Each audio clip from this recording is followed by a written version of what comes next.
suffer less. Let me know in the comments if that sounds good to you, because that's what we are actually here for. So let's understand root cause to that end. Why is root cause so vital? Why is understanding root cause at a very intricate level important? And I'd like to watch your comments here. Root cause.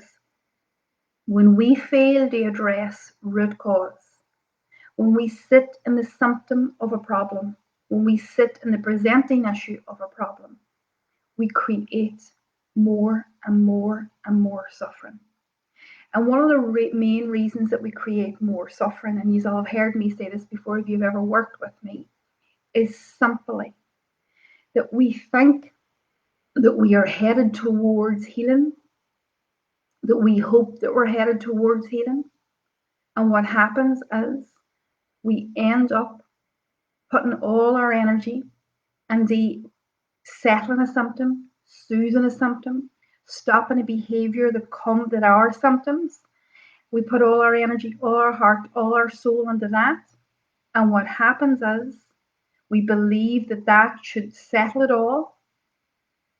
And in moments, weeks, months later, root cause presents itself once more. That is the most despairing, difficult thing I think as human beings we face. That hurt, hope, despair cycle that's a continuous cycle. When we work in symptoms, and I am going to say this, and it's not going to be popular, but I'm not here for the popularity. We're here to get movement on this system. We have a system that's designed to treat symptoms and not root cause. And when we have a system like that, then it's incredibly, incredibly painful. And we suffer more as human beings because what we present is not the root cause. What we present in therapy is not the root cause, and we end up treating it as if it is, and then being back to square one, and we have to put an end to that, which is why we're doing this workshop. Let me know in the comments. I'm just watching your comments here on the site. Let me know in the comments if this is making sense to you. So we'll begin by talking about what is not root cause. Root cause is not a limiting belief. Now, what does that mean to you? And let me know in the comments. Let me know in the comments what you think about that. It's not just a limiting belief. It's not suffice to get the limiting belief in process. It's not suffice to get there and remove that limiting belief and believe that you're removing root cause.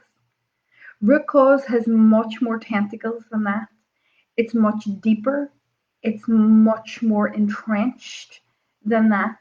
Now, please let me know. I can see the comments here. Please let me know what your feeling is around that. Please let me know what your thoughts are around that. Is that how you've been trained? Is that what you've always known? Is that what you've always felt and thought? That you just work in the limiting belief that maybe the client has, or maybe that you have yourself, because it's not. Root cause is much, much more than that. That, in fact, is where we start tonight. We start at the top end of that. Root cause is a multi-layered experience. It's an experience that has been had by us at one or various times throughout our life. And in that experience, a pattern has formed. A pattern of pain, a pattern of suffering has formed within the system, internally, in our minds, in our bodies, in our nervous systems, in our emotional contents or containers, and a full and total pattern has been born from an experience or multiple experiences. Now, that's where we start. And only part of that is cognitive. Only part of that entire process is a cognitive process. Only part of that is the limiting belief. Yes, it's important. but it's not the entire thing. And when we believe that root cause is a cognitive structure, then what we're doing is it's a bit like, trying to find an analogy for you. It's a bit like trying to remove a verruca and not getting all of it. Yes, it's part of it. So the cognitive structure that was born from the experience, so a root cause experience, or what I like to call a core experience, an experience that we have had, and you'll notice that I use the word we, because I'm not differentiating here. Most of us are here as therapists, which is fine, or healing professionals, which is fine. But notice that I don't make the distinction between therapist and client. You'll hear me using different language. We talk about the human condition, because we are of the human condition, whether you're a therapist or not. It doesn't really matter. And fundamentally, when you understand yourself more, then we can help more. So within that is really important. What we're talking about is a core experience, an experience in which an entire pattern has been born, and an experience in which this cognitive structure that has taken hold believes something about you, about the me in this world. There's normally an I am statement that's attached to that. There's normally I am with a language statement that's attached to that. So cognitively, what we're doing is we're looking at the thought structure that will be in that core experience. So I am useless, I am worthless, I am shameful, I am an abomination, I am whatever that I am. So these experiences that we have in life, and can I just slow this down a wee second and say that it is imperative that we understand that trauma is trauma, and that there is no hierarchy of trauma. And that when we continually talk about trauma being, the ACEs list, then we miss the people where there is no ACEs. We miss the people who have had core experiences in their life, who have been wounded so badly in these core experiences. And whenever there's an assessment done, there is no big trauma. There is no big tick box trauma. There is no sexual abuse. There is no parent in jail. There is no alcoholism. There is no domestic violence. So when we're talking about core experiences, we have to be incredibly careful that we talk about trauma small t. So anything that impinged upon the human condition, anything that impinged upon the human experience in a core experience, which includes some of the big traumas as well.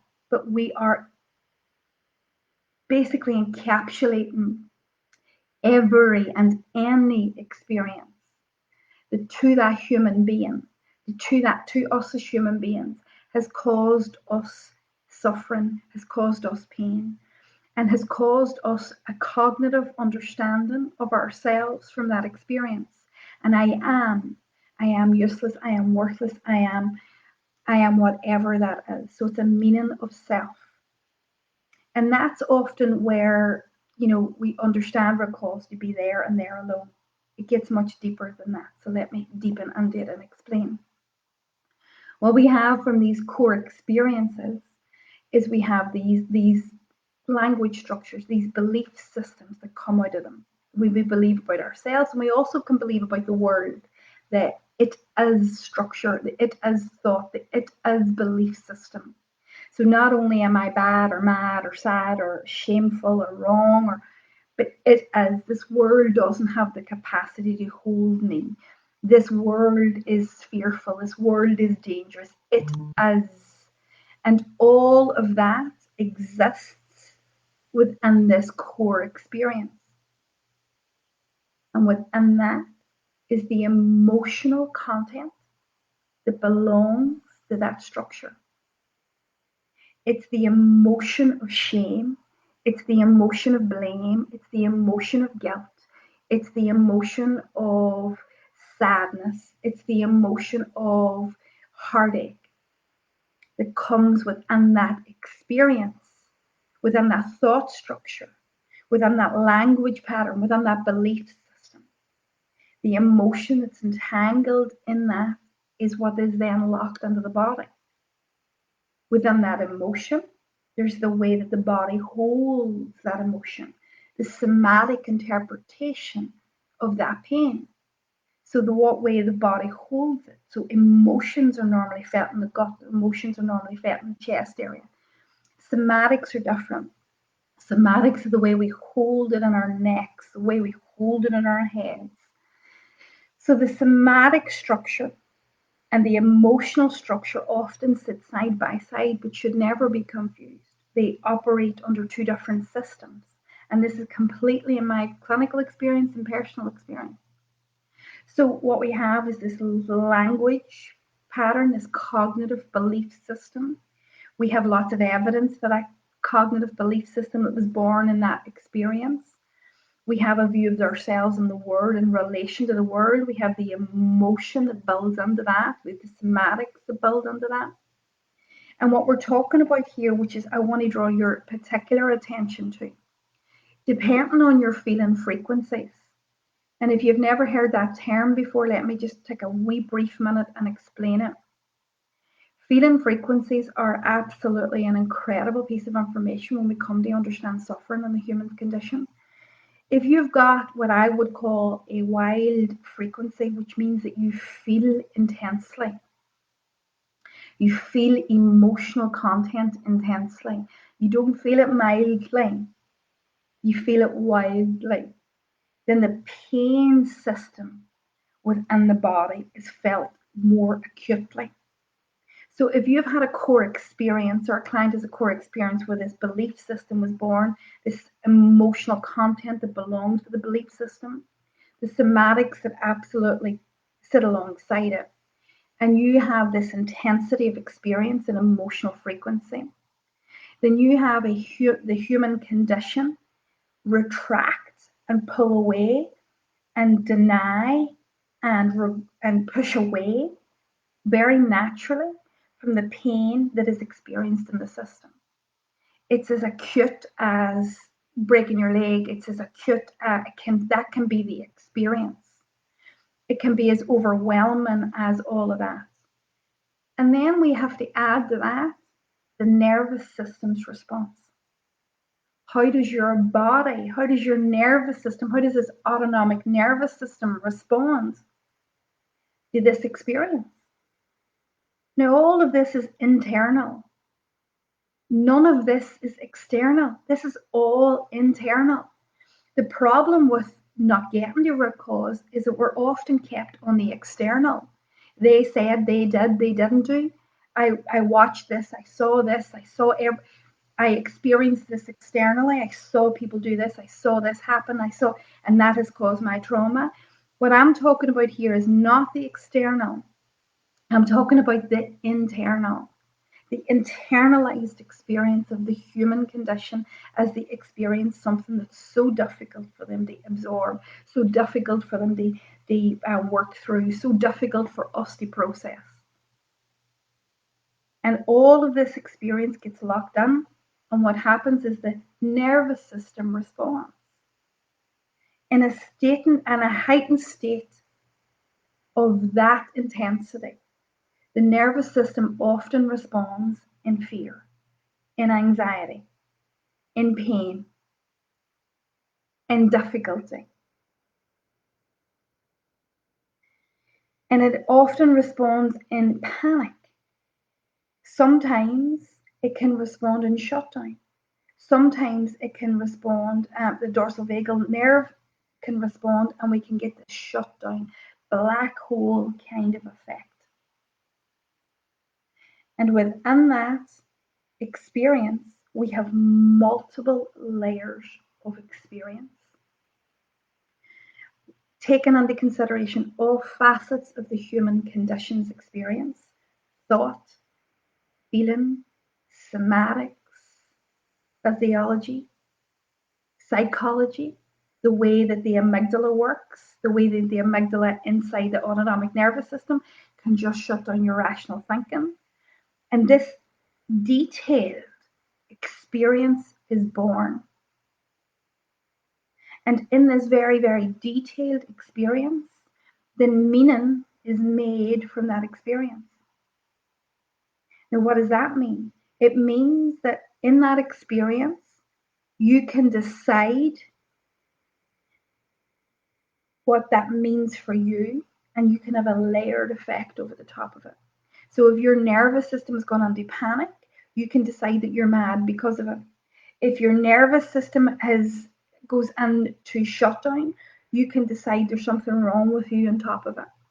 And what we have is we have this root cause experience or core experience that the human condition decides either this is who I am, this is the truth of me, and it believes under it and acts under it and works with that belief, works with that experience, works with that core understanding of self, works with the belief of their badness, their wrongness, their shame, and acts accordingly under that shame, acts accordingly to how they feel. So they carry themselves, they carry themselves in how they feel and how they think about themselves. Their behavior matches how they think and feel about themselves. So that could be to hide themselves away in shame, or that could be to reach out in aggressiveness and hatefulness. But either way, they're believing into this. This has become the concept of self. This has become who they think they are. This has become the way that they think they operate, they should operate in this world. And they're living into that experience of self and understanding of self fully every single day. The other way is that what happens is that they are living out of that. They're living away from it.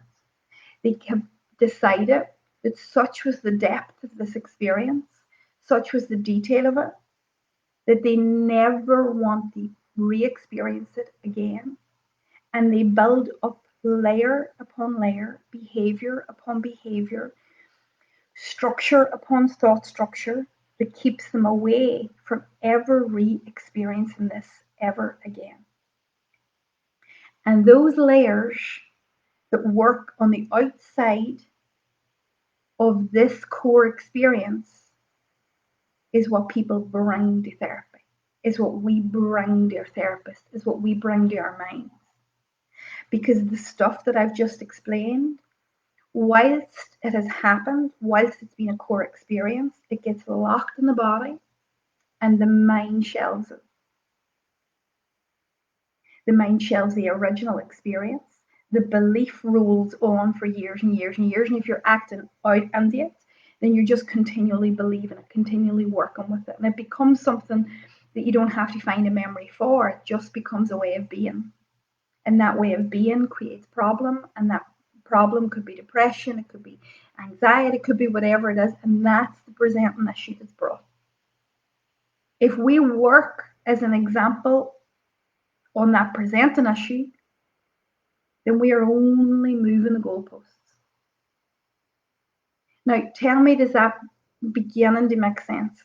And why it's vital that we check for root cause at every single level within that structure. Now, not all clients will have all pieces of the puzzle. You know, a lot of clients may just have the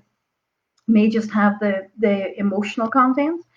Some clients may just have the emotional content and the somatic content and mightn't have nervous system response. But what is vital here is that we understand, and now that we can see why it's not just a thought-based structure, and why thinking good thoughts doesn't take that stuff away, and why we must work hard. And again, let me reiterate, not all clients have the entire structure, have the entire pattern, because the pattern's quite heavy. Let me relay it for you. And for anybody that's in the extended workshop, I have a document prepared for you that talks you through each step, and so that you can literally use it as a checklist when you're working with your client base. Let me take you through it again. An experience that creates a cognitive structure. Within that cognitive structure, there's belief systems that arise in relation to self or the world. Within that cognitive structure, there's emotional content attached to that, somatic content attached to that, and then there's the way in which the system experiences all of that, the intensity in which that's experienced. And then from that, we have this nervous system response.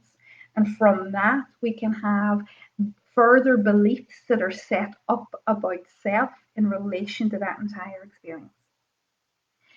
And that's where, when I'm talking about root cause, I am talking about getting to the bottom of that, getting to the detail of that, stripping that down, working that through, and removing that from your experience.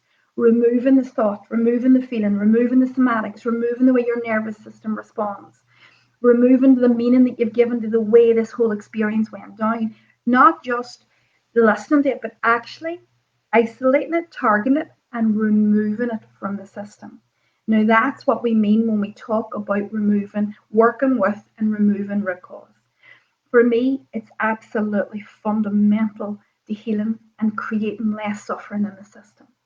Now, I want to give you a real practical example. So if you stay with me, okay, what I'm going to do is we have a wee document to explain it. And when the videos, what we'll do is we'll pop it up in the, Leon, if you do that for me, I think you can put it into the comments. It'll be the wee circular one, and maybe it'll be a wee visual aid as we're doing it. That would be great. Even if we just put it in the comments, I think we might be able to do that. For those of you who are in an extended workshop, you'll see this quite clearly, and it'll be in your academy when you go and sign on as well. So what we're really talking about here is, and I want to give you an example. If a core experience was, and I want to show you how it layers out and how it ends up in therapeutic process and how we can get really confused really quickly with it. If a core experience is in childhood, the child was shamed. So just a random example, there's nobody in mind, if a child was brought, for example, say the child came from a trauma-based background, say the child was having issues at home and homework weren't really being done. So what happens is that child could stand up in the classroom. The teacher, unwittingly knowing that this is possibly an ACEs child, already have trauma in the background, and the teacher would ask, for example, for the answer to a question.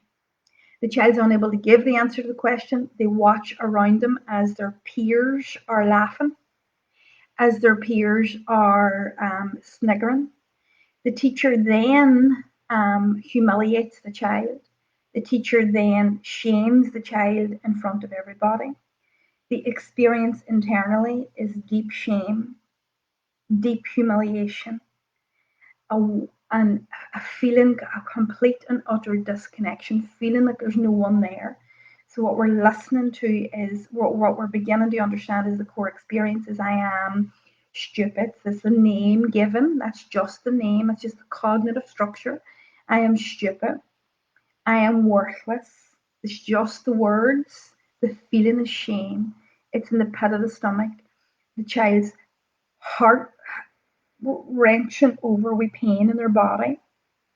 They're watching everybody else snigger and laugh.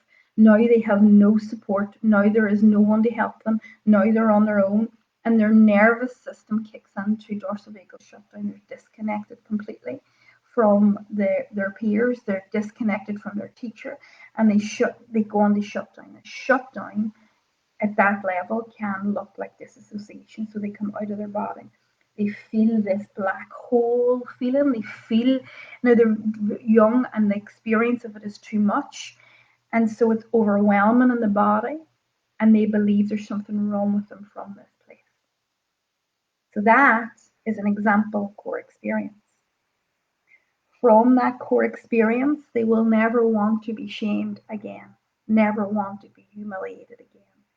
So what they do is they stay on the inside of their comfort zone. They decide that they'll never put themselves forward, that they'll play it safe, that they'll never try, that they'll just play in under the idea that they're stupid and can't do, and they'll sit inside this belief about themselves, and they'll hold on to that belief, but they're fundamentally avoiding the experience, not just the stupidness, not just the being stupid or the confirmation of it, the overall experience of the wounded part of themselves, that shame, that humiliation, that disassociation. And so fundamentally, they're protecting themselves in this world, even in adulthood, from that experience. So it's safer to play small. It's safer not to try. It's safer not to put the essence that you were born with to good use. It's safer not to be in relationships. It's safer not to have this stuff tested. And so we have problems that are beginning to build as the client gets older. Because now what's happening, the core issue is as described, and now we have no relationships. Now we have no meaningful work. Now we have just living in the belief of uselessness or worthlessness or wrongness. Now we have that. And now what we have is that we're not able to hold down a job, and then depression and anxiety that comes from that. Now, the client may present with anxiety and depression from the work and no relationships. And if we work on that, if we work on the outer edges of that, then what will happen is you will not move the dial. You may get the client to a place where they may start a job, but if you don't remove root cause, which is the fear of humiliation, the client will find a way of moving away from the job. This is why the system's so wrong. This is why everything that we do has to be root cause first. Because what the client will present to you and what the client will present to ourselves, if we knew what root cause was, we would present root cause, but we don't because it's so hidden in the body, it's so hidden in the recesses of the mind. So the memory, the experience is locked away in most cases, and not all cases now, in most cases.